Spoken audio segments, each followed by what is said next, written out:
আমার নবীজি বলেন, তুবু ইলাল্লাহ ফাইন্নী আতুবু ফিল ইয়াউমি মিআত মাররা।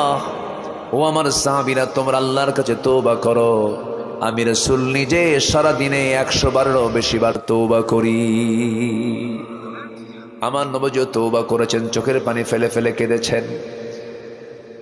সাইয়েদনা ওমর ফারুক রাদিয়াল্লাহু তাআলা আনহু একদিন এক সাহাবীর সামনে বসেছিলেন। সাহাবী একটা হাদিস বর্ণনা করছেন, তিনি সেই হাদিসটা শুনলেন।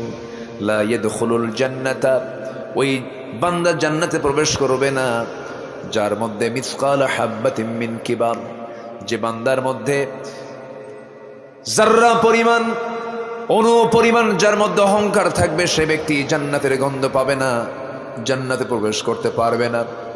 এই হাদিস শোনা মাত্রই তিনি ছোট্ট বাচ্চার মতো তিনি হাওমা করে কান্নাকাটি শুরু করে দিলেন।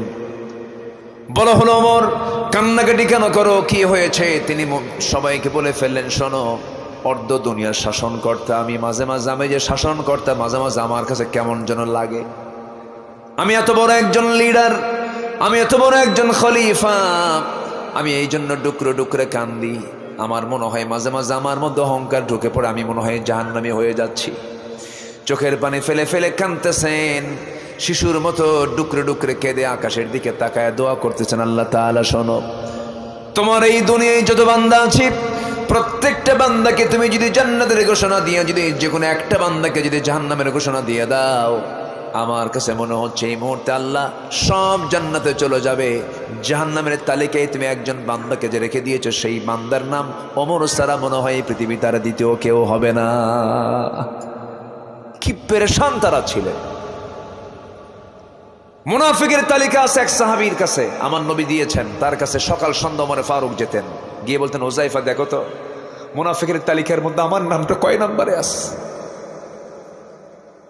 কি দুনিয়া নিয়ে তারা, আখিরাতকে নিয়ে তারা পেরেশান ছিলেন, দুনিয়াকে তারা তুচ্ছ করেছেন। সাইয়েদনা আবু বকর সিদ্দিক রাদিয়াল্লাহু আনহুর নাম সবাই তো শুনেছেন, সবাই কয় নাম্বার খলিফা বলুন? আসতে বলবেন না, কয় নাম্বার খলিফা? 1 নম্বর খলিফা তিনি ছিলেন। আমার বন্ধুগণ, যখন তার খেলাফত আমল চলছিল, তিনি মাঝে মাঝে ঘর থেকে বের হয়ে জনগণকে দেখার জন্য যেতেন। এক রাতে তিনি বের হয়েছেন, খালি পায়ে হেঁটে বের হয়েছেন, খালি পায়ে হাঁটতেছেন। সাইয়েদনা ওমর ফারুকের সামনে তিনি ধরা পড়ে গেছেন। তিনি বললেন, আমিরুল মুমিনিন, এই পাথরের রাস্তায় আপনি খালি পায়ে হাঁটতেছেন কেন? আপনার পা তো পাথরের আঘাতে ক্ষত বিক্ষত হয়ে রক্তাক্ত হয়ে যাবেন। আপনি জুতা কেন পড়ছেন না এত গভীর রাত্রিতে?